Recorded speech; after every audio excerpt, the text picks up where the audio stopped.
Well, here we are today, and we're going to discuss noses. And Zelda has a beautiful nose. It almost looks like a heart to me. All right, just like people, noses of alpacas come in all different sizes. So Ford here has a pretty long nose.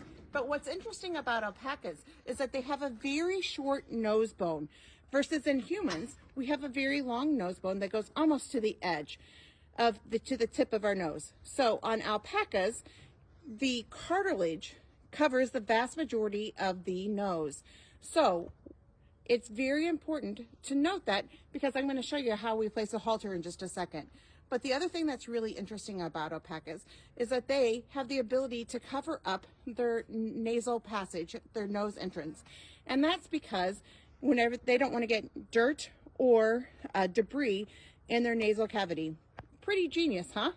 So this is Enchanted, and we put in a halter on her. We have to make sure that it's high enough on that nasal bridge so that it involves that it's being pressed on only the nasal bone. If it were to fall down here, you can see that this is cartilage, okay? She would feel like she was suffocating, because what's interesting about alpacas is that they are obligate nose breathers, meaning they only breathe through their noses. If you see them breathing through their mouth, you know that they're in distress. The other thing that I want to show you about alpacas and their sense of smell is that they have, in general, a communal dung pile. This is because they have an acute sense of smell, and so they try to go in the center of the dung pile.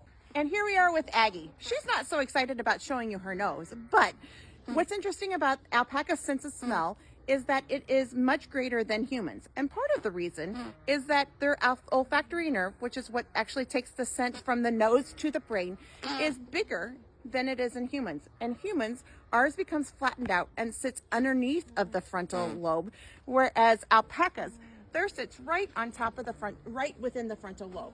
So alpacas have a much better sense of smell than do humans. You know, what's interesting is elephants actually have the best sense of smell, and dolphins have no sense of smell because they don't even have the nerves that go from their nose up to their brain. One more interesting thing about alpacas and their sense of smell is that it is used for socialization. Lavender has been proven to decrease the heart rate in horses, and we can only assume that the same thing would happen if we gave lavender to alpacas. And it is definitely a social interaction for alpacas, is to have their sense of smell. I hope you enjoyed today's little talk about noses and smelling of alpacas versus humans. This is our series, Alpacas versus Humans.